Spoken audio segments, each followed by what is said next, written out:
यो हो oriental garden lizard. नेपालका बगैँचा, झाडी र जङ्गल किनारमा सजिलै देखिने एक सामान्य तर महत्त्वपूर्ण सरीसृप। यसको शरीर लामा र खप्किलो छालाले ढाकिएको हुन्छ, जसले यसलाई वातावरणसँग सजिलै घुलमिल हुन मद्दत गर्छ।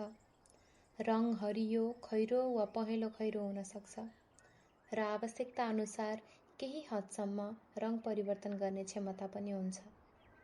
यो दिनमा सक्रिय हुने प्रजाति हो। प्राय रुख बिरुवाको हाँगामा बस्न रुचाउँछ। यसको मुख्य आहार साना किरा फट्याङ्ग्रा हुन्, जस्तै मौरी, किरा तथा अन्य साना जीवहरू। यस कारणले यो प्राकृतिक रूपमा जैविक कीट नियन्त्रणमा महत्त्वपूर्ण भूमिका खेल्छ।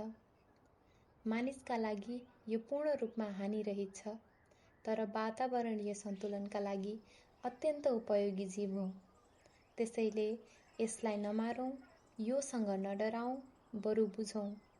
प्रकृतिको सानो तर महत्त्वपूर्ण हिस्सा।